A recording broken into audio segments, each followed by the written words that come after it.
So here we are in the bottom of the main shaft of the Mangere Pump Station for the Central Interceptor.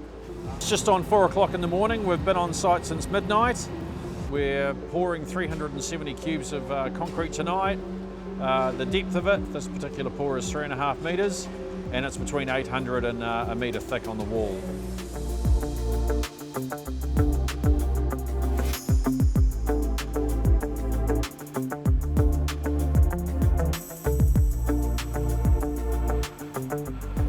The pour's programmed for around 7 hours, but we've got a little bit of time up our sleeve because we're dealing with traffic, being Auckland.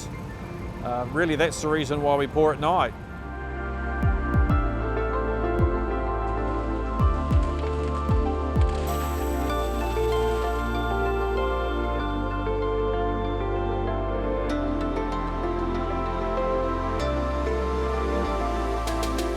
This is, if you like, the launch site for our TBM. It's the very start of that really long journey that goes all the way through to the city. What we're trying to do here, though, is we're trying to have a stable base, and it's also about durability.